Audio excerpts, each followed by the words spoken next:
ನಿನ್ನೆ ನಾನು ಫೇಸ್ಬುಕ್ನಲ್ಲಿ ಲೈವ್ ಮುಖಾಂತರ ಮಾನ್ಯ ರಾಜಶೇಖರ್ ಪಾಟೀಲ್ ಅವರು 2024ರ ಒಂದು ಲೋಕಸಭೆ ಚುನಾವಣೆ ನಮ್ಮ ಭಾರತೀಯ ಜನತಾ ಪಕ್ಷದ ಟಿಕೆಟ್ ಕೇಳ್ತಾ ಇದ್ದಾರಂತ ನಾನು ನಿನ್ನೆ ಹೇಳಿದೆ.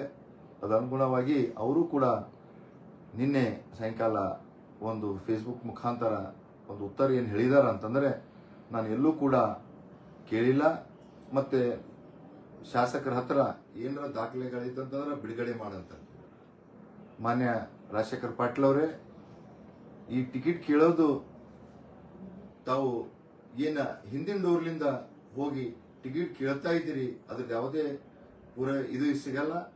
ಇವತ್ತ ತಮ್ಮ ಜಿಲ್ಲೆಯಲ್ಲಿ ಕಾಂಗ್ರೆಸ್ಸಿನ ಬಹಳಷ್ಟು ಮುಖಂಡರುಗಳೇ ಮನೆ ಮನೆಗೆದ್ದರು ಇದೇ ಮಾತಿದೆ. ಇವತ್ತ ನನಗೆ ಅನೇಕ ಮುಖಂಡರುಗಳು ಫೋನ್ ಮುಖಾಂತರ ಕೇಳ್ತಾ ಇದ್ರು, ಏನ್ರಿ ರಾಜಶೇಖರ್ ಪಾಟೀಲ್ ಅವರು ಬಿಜೆಪಿ ಬರ್ತಾ ಇದ್ದಾರ ಅಂತ ಕೇಳಿದಾಗ ನನ್ನ ಗಮನಕ್ಕೆ ಬಂದಿಲ್ಲ, ನನಗ ಅವ್ರು ಹೇಳಿಲ್ಲ.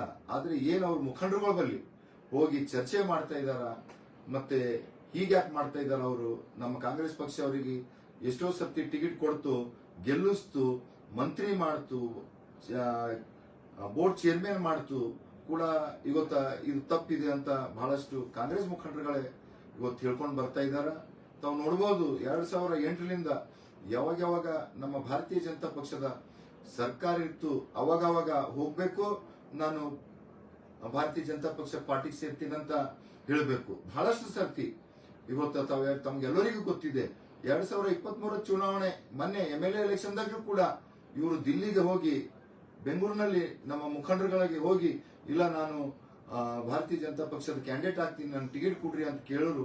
ಆದರೆ ಏನು ಇವತ್ತು ಒಂದು ಸರ್ವೆ ಮಾಡ್ತದ ಭಾರತೀಯ ಜನತಾ ಪಕ್ಷದ ಸರ್ವೆನಲ್ಲಿ ಇವರು ಸೋಲ್ತಾರಂತ ಎದುರಿಸಲ್ಕಿಂದು ಇವರು ಯಾವುದೇ ಮನ್ನಣೆ ಕೊಟ್ಟಿಲ್ಲ. ಅದರ ಹಾಗೆ ಇವತ್ತ ತಾವು ಇದನ್ನು ಕೂಡ ಸುಳ್ಳು ಅಂತಂದ್ರೆ ನೋಡ್ರಿ, ಇವತ್ತು ನಾನು ಕೂಡ ಬಹಳ 2008ರಲ್ಲಿ ಅದಕ್ಕಿಂತ ಮೊದಲಿಂದ ಕಾಂಗ್ರೆಸ್ ಪಕ್ಷನಲ್ಲೇ ಇದ್ದೆ. ನಾನು ಈಗ ಭಾರತೀಯ ಜನತಾ ಪಕ್ಷಕ್ಕೆ ಬಂದು 3 ವರ್ಷ ಆಗಿದೆ. ನಾನು ಎಷ್ಟೋ ಸರ್ತಿ ನಿಮ್ ಸರಿ ಬಿಜೆಪಿ, ನಾನು ಅವಾಗ ಕಾಂಗ್ರೆಸ್ಗೆ ಇದ್ದಾಗ ಬಿಜೆಪಿ ಮುಖಂಡರುಗಳ ಮನೆಗೆ ಹೋಗಿ ತಾವು ಏನೇನು ಮಾತಾಡಿದ್ರು ನನಗೂ ಗೊತ್ತಿದೆ. ಗೊತ್ತಾ, ಇದನ್ನು ಸುಳ್ಳು ಅಂತೀರಂತಂದ್ರ ಇವತ್ತು ನೀವು ಏನು ಪೂಜಿಸುವಂತ ಆರ್ಯ ದೇವರಾದಂತ ಶ್ರೀ ವೀರಭದ್ರೇಶ್ವರ ದೇವಸ್ಥಾನಕ್ಕೆ ಹೋಗೋಣ, ಇಬ್ಬರೂ ಆಣಿ ಮಾಡೋಣ, ಇದು ಯಾರ ಕರೆ ಯಾರು ಸುಳ್ಳು ಅಂತ. ಯಾಕಂತಂದ್ರೆ ನಿಮಗ ಮನುಷ್ಯರ ಮ್ಯಾಗ ವಿಶ್ವಾಸ ಇರ್ಲಕ್ಕಿಲ್ಲ, ಆ ದೇವರ ಮ್ಯಾಗ ಮುಟ್ಟಿ ಪ್ರಮಾಣ ಮಾಡೋಣ. ಗೊತ್ತಾ, ಅದರ ಹಾಗೆ ಇನ್ನೊಂದು ಮಾತು ಹೇಳಿದ್ರೆ, ತಾವು ಇವತ್ತೇನು ಒಂದು ಟೆಂಡರ್ ನಲ್ಲಿ ಬೆಂಗಳೂರದವ್ರು ಪಾರ್ಟಿಸಿಪೇಟ್ ಮಾಡ್ರ ಅವ್ರಿಗೆ ಅನ್ಸಿಸ್ತದೆ, ಆ ಬೆಂಗಳೂರದವರಿಗೆ ಮತ್ತೆ ಟೆಂಡರ್ ಹಾಕ್ಲಕ್ಕೆ ಯಾರು ಹೇಳಿರೋದು? ತಾವು ತಮ್ಮ ಮಕ್ಕಳು, ಇಬ್ಬರು ಮಕ್ಕಳು ತಮ್ಮ ಹಳೇನೆ ಹಾಕ್ಲಕ್ಕ ಟೆಂಡರ್ ಹೇಳಿರು. ನಿಮ್ಗೆ ಅಷ್ಟು ಮಕ್ಕಳಿಗೆ ಕೆಲಸ ಮಾಡಿತ್ತಂದ್ರೆ ನಾನೇ ಎಲ್ಲೇ ಬಿಡಿಸ್ಕೊಡ್ತಿದ್ದಲ್ಲ ನಿಮಗೆ ಟೆಂಡರ್ ಹೇಳಿ. ಅವ್ರಿಗೆ ಇದೇನು ಮಾಡೋದಿತ್ತು?